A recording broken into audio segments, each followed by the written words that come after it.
આજે તારીખ છે આપણે 15/7/2026 ને આજે આપણે વાસણા મૂળિયા ગામની અંદર ભરતભાઈના ખેતરમાં આવ્યા છીએ. ભરતભાઈએ અઠવાડિયા પહેલાં આપણું ગ્રો કેર વાપરેલું હતું. તો પહેલાં મગફળીની અંદર પીળાશ હતી, છોડ થોડા ઉતરતા હતા, છોડનો વિકાસ નહોતો થતો. તો અત્યારે આપણે ભરતભાઈને પૂછીને એમની મગફળી જોઈએ કે અત્યારે કેવી મગફળી છે ને એમને કેવું રિઝલ્ટ મળ્યું છે આ ગ્રો કેરની અંદર. તો આપણે થોડું ભરતભાઈ જોડેથી માહિતી લઈશું.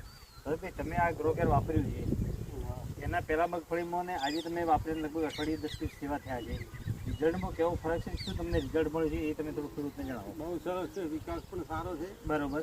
અને કલર પણ સારો હોય, મૂળનો વિકાસ પણ સારો હોય. બરોબર.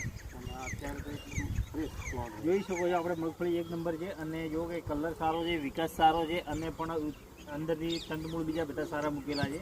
અને મગફળી એકદમ ગ્રીનરીવાળી છે. તમે જોઈ શકો છો જો લાઈન કે એકદમ બેસ્ટ મગફળી છે. અને પ્લોટ પણ એક નંબર છે. પહેલાં થોડીક વિકાસ ઓછો હતો એવું કંઈ થોડીક સહેજ પીળાશ હતી?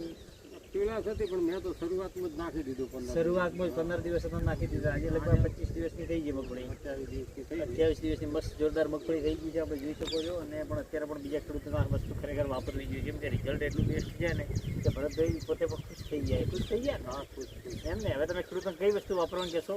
આટલું કે માઇક્રોરાજા તો વાપરવું જરૂરી છે. જરૂરી જ છે. ગ્રો કેર જ વપરાય. ગ્રો કેરનો ગ્રો કેર જ વપરાય. ખૂબ સારું આવે છે.